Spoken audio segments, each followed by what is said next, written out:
speaker, and she founded the destination development in 2015. And before, she studied transcultural communications and tourism management, worked for many international organizations like the UNO, associations, embassies, NGOs, and volunteered at the Boltzmann Institute, and many more. I just picked the highlights.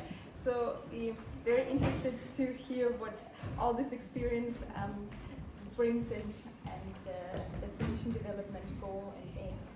So, welcome, Kerstin. Thank you. Yeah, good evening, everybody. Thank you for the introduction. And yeah, I'm already very tempted to dive into everything that has just been said. I will not talk about too much about destination development. We can talk later. The very basic of what we do is already on this slide. We design tourism destinations worth living in, and this is because tourism usually does not think about local populations.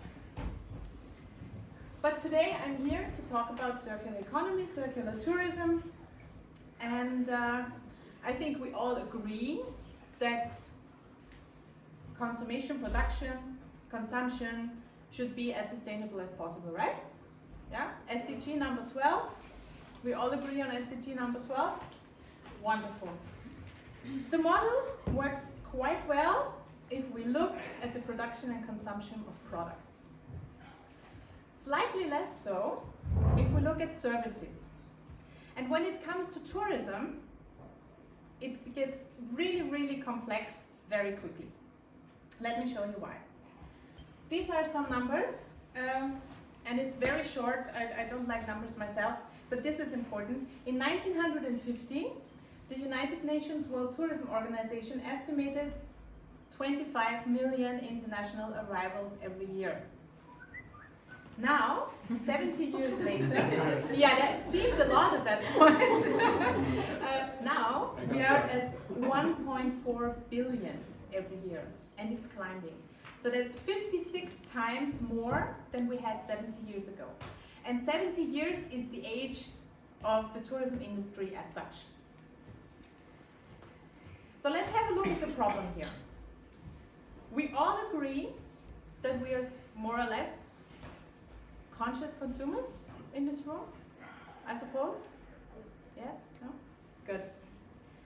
And we all try to follow certain principles when we book our holidays, like leave nothing behind, just a footprint in the sand, and take nothing away but a picture. Taking pictures has changed a lot. I just say photo safari, for example. Yeah, really interesting things happen here. But how do we follow this principle? We carefully choose destinations, as we had on the list before. We probably, if we want to go in a group, we look for the right travel agent we want to contract. We look at sustainable hotels, accommodation, transportation, etc. Maybe we even compensate our flights. So we go on holiday with a good conscience. But we also try to give our money to the destinations we travel to. This is great, and this is difficult as it is, but I think we need to zoom out a little bit and look more at the bigger picture, because circular economy is a circle, and coming from system theory, I can tell you every system is a little circle, and you can fill a whole big circle with a lot of tiny circles, and wherever your personal perspective is, and whichever circle you look at, it will give a different picture to you. So, let me tell you one more thing. I'm sure that we all are looking for so much more when we go on a holiday than just for a place where we feel well attended. We all look for more than just the nice sights and relaxation, consciously or unconsciously. Fact is, we all come with a big backpack of emotions and emotional luggage. Hello? And the circle we look at when we look at tourism does not include emotions. It only includes money that we bring to the place, infrastructure we use, environment we want to explore and protect. But it should include the well-being of the people in the places who live there. Tourism destinations are more than just places tourists go. Tourism destinations are homes to people. People live there. And the circle,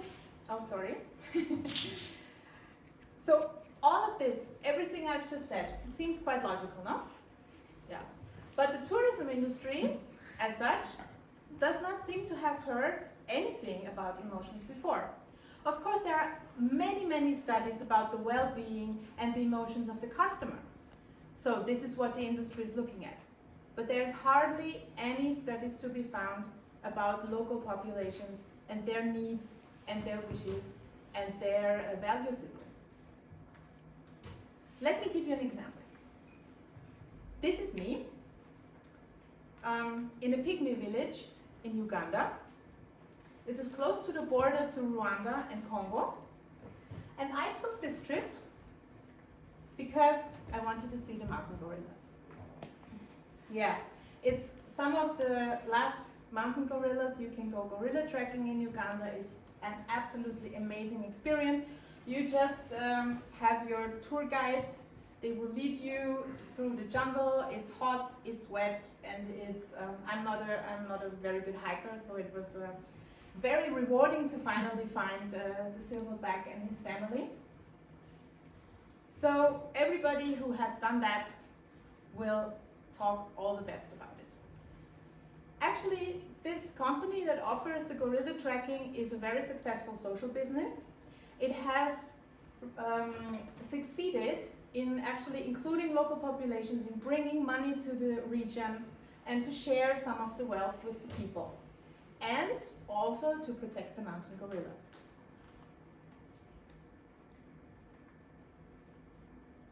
The next day, I had one day off, and some of the tour guide offered us to go to the pygmy village.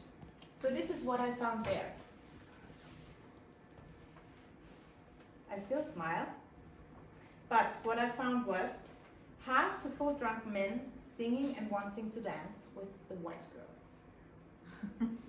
Adolescent boys asking for clothes, soap, and my sunglasses, which are optical. I could not give them away.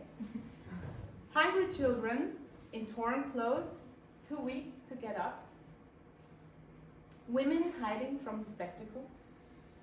An angry crowd, which was not happy with the amount of money they collected from us in their head for their performance.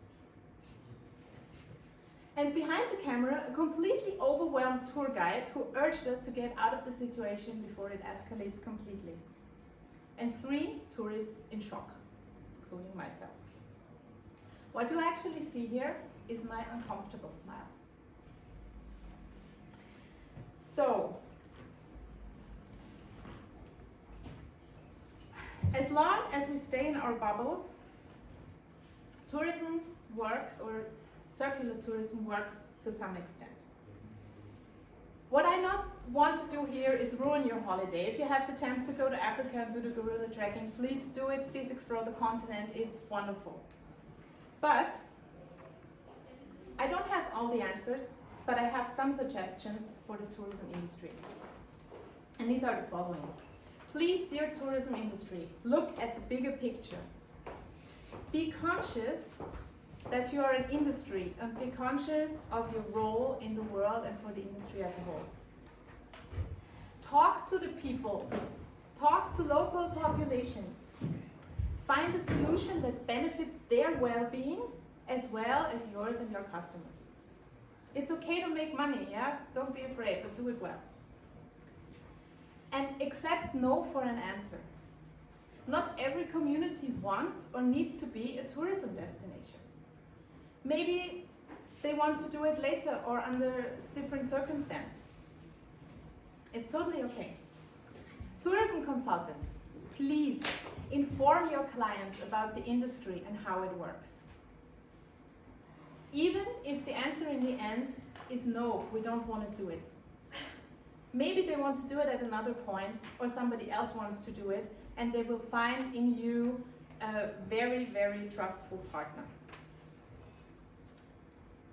And last but not least, everybody, please be conscious about your emotional backpack that you bring to a place and all the emotions that you take from there. You have a bigger impact than you think, and when you start planning your next trip, a friend of mine shortly said it's always good to have your shit together and try to do that when you enter a destination. This is what I try to do with destination development. We are doing this with different groups of people, cooperatives that produce organic food and material like chocolate, for example. And this is what it looks like when people love what they're doing, proudly show what they do as farmers, as whatever profession they have. And this is actually my happy smile. And I hope you in your travels will find a lot of happy smiles. Thank you. If you want to know more, please be in touch.